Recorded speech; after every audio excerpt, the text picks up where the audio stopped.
Starshman time break breaking নিৰ্বাচনৰ পূৰ্বে মুখ্যমন্ত্ৰী ডক্টৰ হিমন্ত বিশ্ব শৰ্মাৰ 9টাকৈ বৃহৎ ঘোষণা মুখ্যমন্ত্ৰীগৰাকী এই কথা স্পষ্ট কৰি দিছে যে অহা বছৰত নতুনকৈ 2 লাখ যুৱক যুৱতীক প্ৰদান কৰা হ'ব চৰকাৰী চাকৰি আপুনি যদি লাখপতি বাইদেউৰ আঁচনি ধন লাভ কৰিছিল তেন্তে অহা বছৰত আপুনি 25000 কৈ টকা লাভ কৰিবৰ বাবে আপুনি সাজু হওক মুখ্যমন্ত্ৰী ডক্টৰ হিমন্ত বিশ্ব শৰ্মাই এই কথা স্পষ্ট কৰি দিছে যে লৰা ছোৱালী অৰ্থাৎ ছাত্ৰ ছাত্ৰীসকলক স্কুলৰ পৰা বিশ্ববিদ্যালয়লৈকে পঢ়া শুনাৰ সকলো খৰচ বহন কৰিব চৰকাৰে অৰ্থাৎ মুখ্যমন্ত্ৰী ডক্টৰ হিমন্ত বিশ্ব শৰ্মাই কেইবাটাও বৃহৎ প্ৰতিশ্ৰুতি দিছে মুখ্যমন্ত্ৰীগৰাকীয়ে এই কথা উল্লেখ কৰিছে যে অহাবাৰ অৰ্থাৎ অহা বছৰ চাউল দাইল চেনিৰ লগতে বিনামূলীয়াকৈ লাভ কৰিব মিঠাতেল লাভ কৰিব বিনামূলীয়াকৈ আপুনি এটকাও দিব নালাগে এই সামগ্ৰী কেইবিধ ৰেচনৰ পৰা বা ৰেচনৰ দোকানৰ পৰা সংগ্ৰহ কৰাৰ সময়ত আপুনি এটকাও দিব নালাগে ৰাজ্যৰ মুখ্যমন্ত্ৰী ডক্টৰ হিমন্ত বিশ্ব শৰ্মাৰ কেইবাটাও বৃহৎ প্ৰতিশ্ৰুতি এই মুহূৰ্তলৈ অহাৰ চেষ্টা কৰিছো star cement time eight break breaking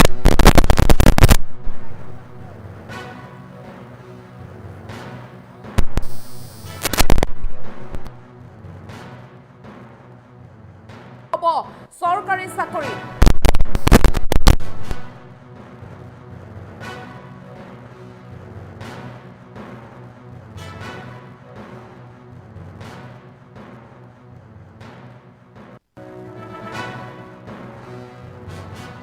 নিমখৰ লগতে এইবাৰ বিনামূলীয়াকৈ লাভ কৰিব মিঠাতেল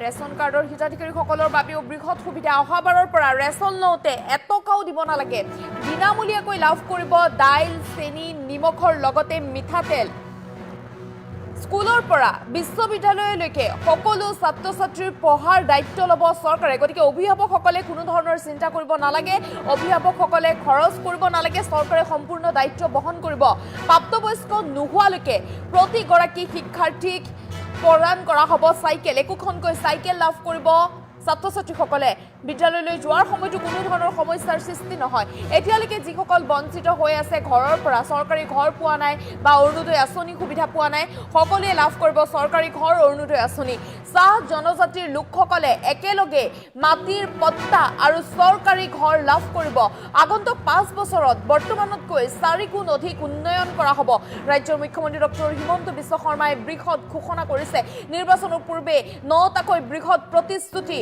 নিৰ্বাচনৰ পূৰ্বে ৰাজ্যবাসীলৈ এয়া মুখ্যমন্ত্ৰীৰ 9টাকৈ বৃহৎ প্ৰতিশ্ৰুতি মুখ্যমন্ত্ৰীগৰাকীয়ে এই প্ৰতিশ্ৰুতি প্ৰদান কৰিছে যে সকলোকে সুবিধা প্ৰদান কৰা হ'ব 2 লাখ যুৱক যুৱতীক চৰকাৰী চাকৰি প্ৰদান কৰা হ'ব চৰকাৰী চাকৰিৰ পৰা হয়তো আৰু যুৱক যুৱতী বঞ্চিত নহয় 2 লাখ যুৱক যুৱতীয়ে লাভ কৰিব চৰকাৰী চাকৰি ইয়াৰ উপৰি আপুনি যদি লাখপতি বাইদেউ 10000 টকা লাভ কৰিছিল তেন্তে 10000 টকা লাভ কৰা প্ৰত্যেকগৰাকী মহিলাই 25000 কৈ টকা লাভ কৰিব অৰ্থাৎ যিসকলে 10000 টকাৰ লাখপতি বাইদেউৰ ধন পাইছিল তেওঁলোকে সাজু হওক 25000 টকা পাবৰ বাবে আৰু যদিহে আপুনি ৰেচন কাৰ্ডৰ হিতাধিকাৰী আপুনি তেন্তে অহাবাৰৰ পৰা বিনামূলীয়াকৈ লাভ কৰিব চাউল চেনি নিমখ লগতে মিঠাতেল লাভ কৰিব যেহেতু ৰাজ্যবাসীয়ে বিচাৰি আছিল যে মিঠাতেল কেতিয়া দিব মিঠাতেল পাম নে নাপাম আমি ৰেচন কাৰ্ডত গতিকে আপোনালোকে মিঠাতেলো লাভ কৰিব বিনামূলীয়াকৈ ইয়াৰ উপৰি আপোনাৰ যদি সন্তান আছে তেন্তে আপোনাৰ সন্তান বিদ্যালয়লৈ যোৱাৰ পৰা বিশ্ববিদ্যালয়লৈ যোৱালৈকে আপুনি পঢ়া শুনা বা এডমিশন বা কোনো ধৰণৰ আপুনি শিক্ষাৰ ক্ষেত্ৰত আপুনি চিন্তা কৰিব নালাগে চৰকাৰে সকলো দায়িত্ব বহন কৰিব অৰ্থাৎ মুখ্যমন্ত্ৰী ডক্টৰ হিমন্ত বিশ্ব শৰ্মাই এই প্ৰতিশ্ৰুতি দিছে যে স্কুলীয়া জীৱনৰ পৰা বিশ্ববিদ্যালয়লৈকে সকলো পঢ়া শুনাৰ খৰচ বহন কৰিব ৰাজ্যৰ মুখ্যমন্ত্ৰী ডক্টৰ হিমন্ত বিশ্ব শৰ্মাই চাহ জনজাতিৰ লোকসকলক একেলগে মাটিৰ পট্টা আৰু চৰকাৰী ঘৰ প্ৰদান কৰা হ'ব অৰ্থাৎ আগন্তুক 5 বছৰত বৰ্তমানতকৈ 4 গুণ অধিক উন্নয়ন কৰা হ'ব ৰাজ্যৰ মুখ্যমন্ত্ৰী ডক্টৰ হিমন্ত বিশ্ব শৰ্মাই বৃহৎ প্ৰতিশ্ৰুতি প্ৰদান কৰিছে ইয়া নিৰ্বাচনৰ পূৰ্বে ৰাজ্যবাসীলৈ মুখ্যমন্ত্ৰীৰ 9টাকৈ বৃহৎ প্ৰতিশ্ৰুতি আৰু যিসকল ছাত্ৰ ছাত্ৰী প্ৰাপ্তবয়স্ক নহয় প্ৰাপ্তবয়স্ক নোহোৱা লোকসকলক অৰ্থাৎ ছাত্ৰ ছাত্ৰীক চৰকাৰে প্ৰদান কৰিব সাইকেল গতিকে সাইকেলৰ সুবিধাও লাভ কৰিব আৰু এতিয়ালৈকে যদি আপুনি চৰকাৰী ঘৰ পোৱা নাই আপুনি এতিয়ালৈকে যদি অৰুণোদয় আঁচনিৰ সুবিধা পোৱা নাই তেন্তে অহাবাৰ আপুনি অৰুণোদয়ও পাব চৰকাৰী ঘৰো পাব মুঠতে চৰকাৰী ঘৰ নোপোৱাকৈ এগৰাকী বা এটা পৰিয়ালো নাথাকে অৰুণোদয় নোপোৱাকৈ এটা পৰিয়ালো নাথাকে ৰাজ্যৰ মুখ্যমন্ত্ৰী ডক্টৰ হিমন্ত বিশ্ব শৰ্মাই নিৰ্বাচনৰ প্ৰাকখনত ডাঙৰ প্ৰতিশ্ৰুতি দিছে 9টাকৈ বৃহৎ প্ৰতিশ্ৰুতি প্ৰদান কৰিছে ৰাজ্যবাসীলৈ। গতিকে অহাবাৰ আপুনি ৰেচন লওঁতে 1 টকাও দিব নালাগে। আপোনাৰ জেপত 1 টকা নহ'লেও আপুনি বিনামূলীয়াকৈ চেনিও পাব, চাউলো পাব, আপুনি নিমখ পাব, ইয়াৰ উপৰি মিঠাতেলো আপুনি লাভ কৰিব পাৰিব জেপত 1 টকাও নিনিয়াকৈ। মুখ্যমন্ত্ৰী ডক্টৰ হিমন্ত বিশ্ব শৰ্মাই বৃহৎ প্ৰতিশ্ৰুতি দিছে। যদিহে আপুনি এইবাৰ লাখপতিৰ 10,000 টকা পাইছিল তেন্তে আপুনি সাজু হওক অহাবাৰলৈ 25,000 টকা পাবৰ বাবে। অৰুণোদয় 10,000 টকা পোৱা মহিলাই অহাবাৰ লাভ কৰিব 25,000 কৈ টকা। ইয়াৰ উপৰি আপুনি যদি এতিয়ালৈকে অৰুণোদয় আঁচনি সুবিধা পোৱাই নাই, আপুনি যদি এতিয়ালৈকে চৰকাৰী ঘৰ পোৱাই নাই, তেন্তে আপুনি চিন্তা কৰিব নালাগে। অহাবাৰ আপুনি চৰকাৰী ঘৰো পাব, অহাবাৰ আপুনি অৰুণোদয় আঁচনি সুবিধাও পাব। ৰাজ্যৰ মুখ্যমন্ত্ৰী ডক্টৰ হিমন্ত বিশ্ব শৰ্মাই কেইবাটাও বৃহৎ প্ৰতিশ্ৰুতি দিছে। মুখ্যমন্ত্ৰীগৰাকীয়ে কৈছে ছাত্ৰ ছাত্ৰীসকলক পঢ়াৰ ক্ষেত্ৰত বা বিদ্যালয়লৈ যোৱাৰ ক্ষেত্ৰত আৰু অভিভাৱকসকলে চিন্তা কৰাৰ দিন গ'ল যে মোৰ হাতত টকা নাই, মোৰ হাতত পইচা নাই। সেই চিন্তা কৰাৰ দিন গ'ল অভিভাৱকসকলৰ। কিয়নো মুখ্যমন্ত্ৰী ডক্টৰ হিমন্ত বিশ্ব শৰ্মাই প্ৰতিশ্ৰুতি দিছে যে চৰকাৰে সকলো খৰচ বহন কৰিব।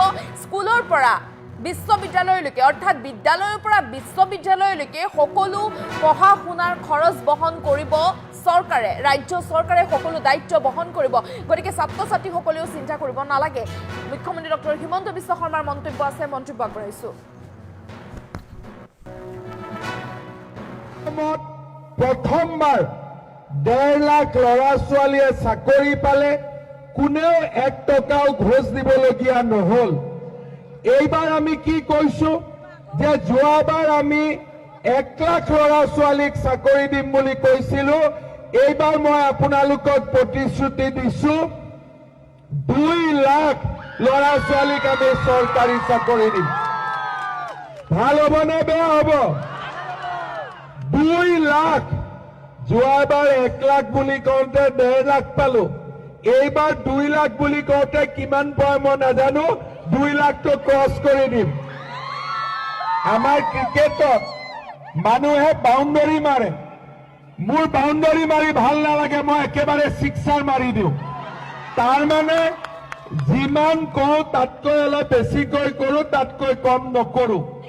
যোৱাবাৰ আমাৰ মহিলাসকলক আমি 10,000কৈ টকা দিলোঁ। এইবাৰ আমি কিমান দিব লাগিব? এইবাৰ 25,000 টকা আমি দিব লাগিব।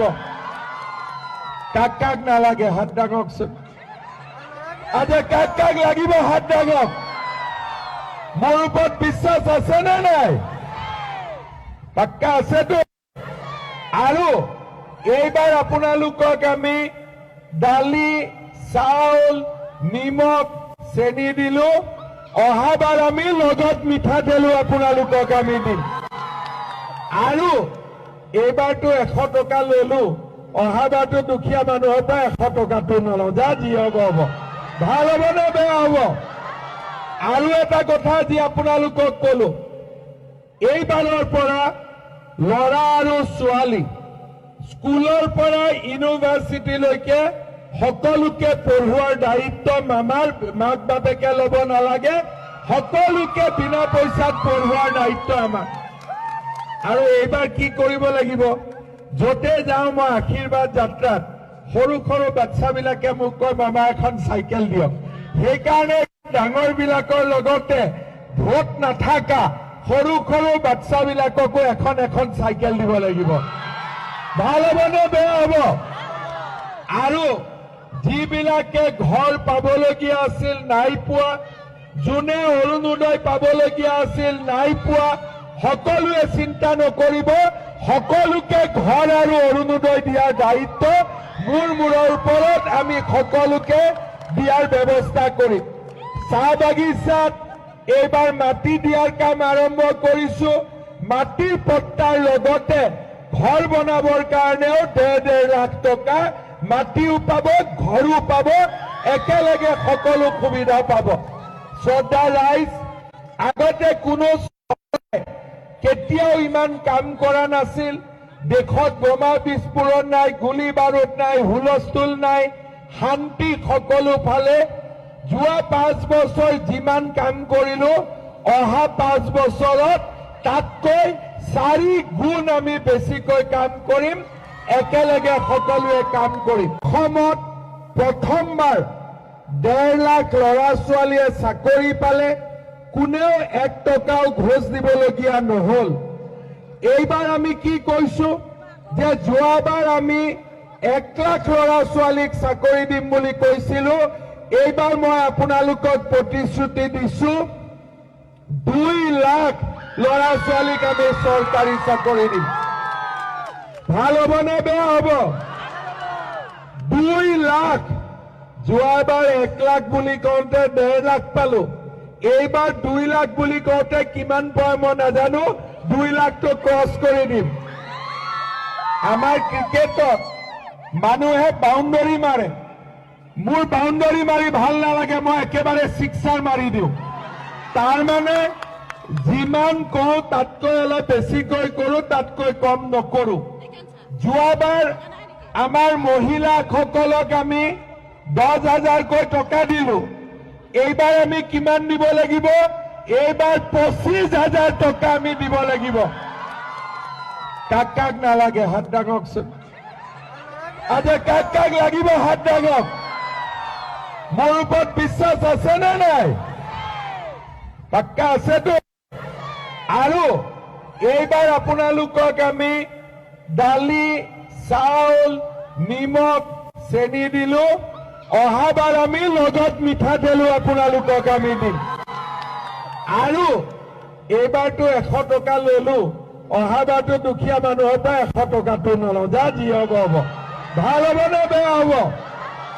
আৰু এটা কথা আজি আপোনালোকক কলো, এইবাৰৰ পৰা ল'ৰা আৰু ছোৱালী স্কুলৰ পৰা ইউনিভাৰ্চিটিলৈকে সকলোকে পঢ়োৱাৰ দায়িত্ব মাক বাপেক